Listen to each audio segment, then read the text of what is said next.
उत्तर प्रदेश में राज्यसभा की 10 सीटों पर चुनाव होना है। समाजवादी पार्टी ने अपने राज्यसभा के 3 उम्मीदवारों के नाम घोषित करके उनका नामांकन कराया। पहला नाम आलोक रंजन, दूसरा नाम जया भादुरी और तीसरा नाम रामजीलाल सुमन।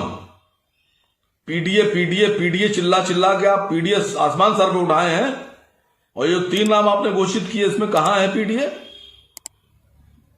पिछड़ा, दलित, अल्पसंख्यक, तीन नामों में पिछड़ा कहां है और अल्पसंख्यक कहां है? आप मुसलमानों के 100% वोटों पे दावेदारी करते हैं और मुसलमान आपको वोट भी देता है 95%, 98%। और जब राज्यसभा सदस्य देने की बात आती है तो आप ठिंगा दिखा देते हैं, ठिंगा।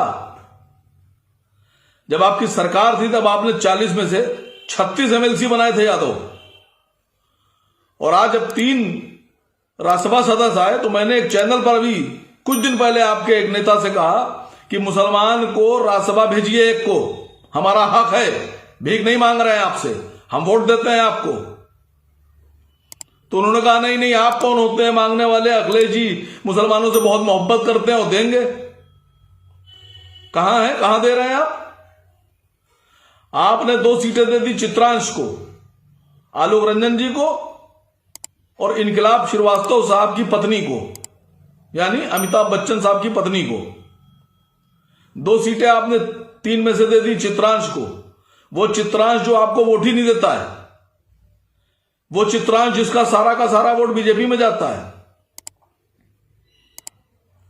70% का आपने उनको इसमें हिस्सा दे दिया 3 सीट में। मुसलमान का पूरा वोट लेने के बाद आपने मुसलमान को क्या दिया?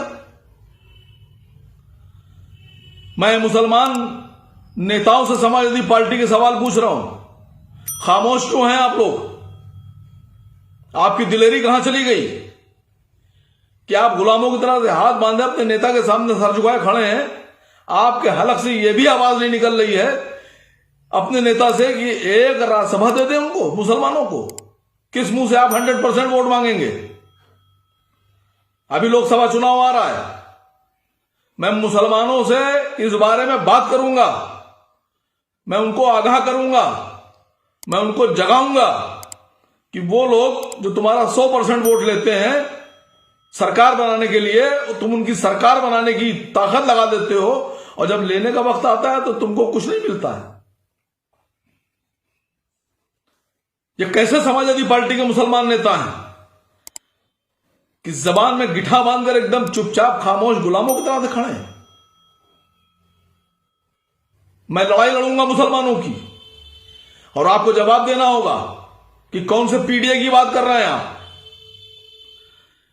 अल्पसंख्यक में बाकी कोई तो आपको वोट देता नहीं है, सिर्फ अल्पसंख्यक में जो मुसलमान है वो आपको वोट देता है, और अपनी पूरी ताकत के हिसाब से, पूरी संख्या के हिसाब से वोट देता है आपको। और आप मुसलमानों के बल पर राजनीति भी करते हैं, और उसके बाद मुसलमानों के साथ ये नाइंसाफी।